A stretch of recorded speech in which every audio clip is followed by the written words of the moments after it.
Kamala or Trump, who is better for Canada? To answer this question, we have to look into three areas: trade, immigration, and corporate taxation. Donald Trump has promised to put 10 to 20% of tariffs on all the things coming into the United States. Now, he has targeted China and Mexico in his statements, but we cannot deny the fact that there could be tariffs against Canadian products. Now, Canada has the biggest trading partner in the form of United States of America. It matters a lot. Last Trump administration, they put tariffs on aluminum, Canadian aluminum, and Canadian steel. They were also concerned about the way we do our poultry and dairy and egg sector, because we have a supply management system and we do not let anyone from outside Canada to get into this sector. In dairy, poultry, and egg sector, we have minimum 200% duties on anything coming in to Canada to protect the farmers here. North America Free Trade Agreement was replaced with United States, Mexico, Canada Agreement, USMCA. Now, it is more or less the same, along with some duties or tariffs on something coming into the United States. Kamala Harris, as a vice president, she voted against USMCA, but Biden administration, which she was part of, they kept most of the tariffs that were put by Trump administration. So Kamala Harris is not a free trader, but of course, she is, as a president, not negative impact to Canadian economy. When Trump comes in, he might put some duties, some tariffs on the products coming into United States that is going to negatively impact Canada. The biggest export to United States from Canada is crude oil. It's an energy sector. Then comes vehicles, then parts. Now, Trump administration, the future Trump administration, is going to bring down the prices, energy prices for the economy, for the industries there. Of course, they have their own reserves. They have the much more oil reserves than they need, so they can rely on their reserves. They don't need Canadian oil or crude oil. But considering the fact that it's going to take a long time and it's going to take a lot of resources to extract that crude oil, that oil from their reserves, I don't think that Trump is going to slap tariffs on crude oil that is coming from Canada, because this will bring up the prices of crude oil in United States of America, and it's going to hit the industries in negative way. So on that front, there is not much going to change on the energy front. Canada exported $650 billion of products into United States in 2023, out of which $15 billion was only in steel and aluminum. Now, last time Canadians had to see the tariffs on these products from Trump administration.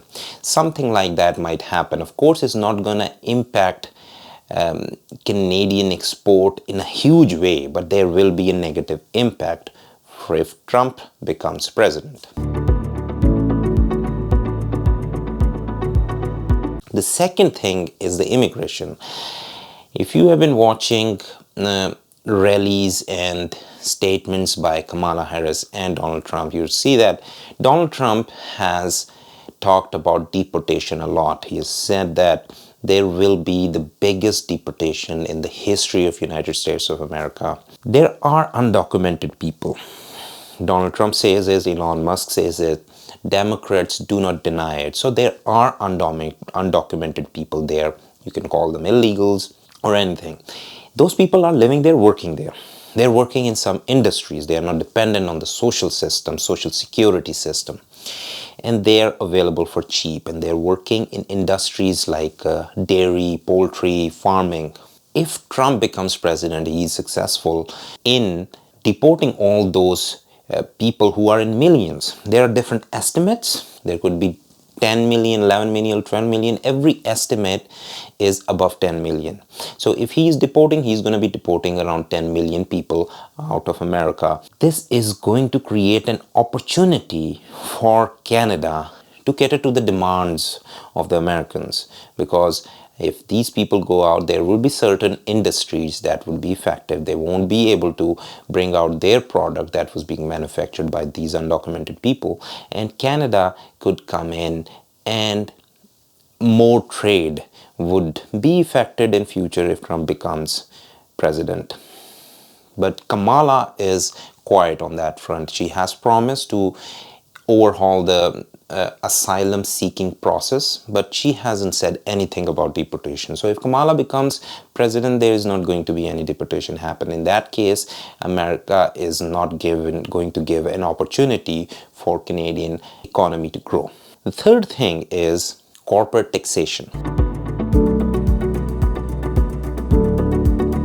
We in Canada have 38% of corporate income tax, but government gives some abatement and tax reduction to attract foreign investment. So effective taxation here is only 15%.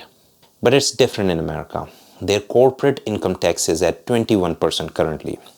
If Kamala becomes president, she has promised to bring that tax to 28%.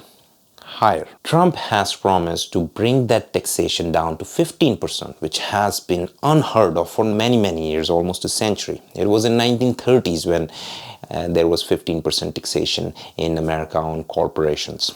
If this happens, a lot of things are going to change in Canada, because foreign direct investments or corporations, they conduct their business in North America. It doesn't matter where they are. It doesn't matter whether they are in United States or they are in Canada. They can conduct their business effectively for these markets here. But they prefer to have their facility in the country where taxation is lower. I have myself worked in an American company. They had two facilities, one in America, one in Canada. And whenever they were getting benefits out of low taxation in Canada, they would just switch all their facilities to Canada. If they were getting better tax benefits in America, they would move their facilities to America. That's not just one corporation doing. There are many corporations that are doing that.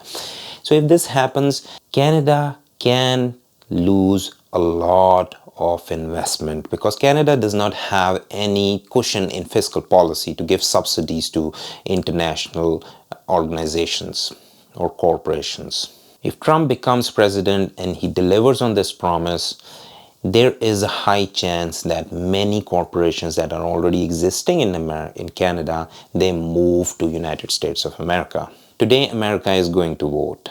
Whatever the result is, Canadian economy is going to change. For worse or for better is yet to be seen. Thanks for watching. See you in the next video.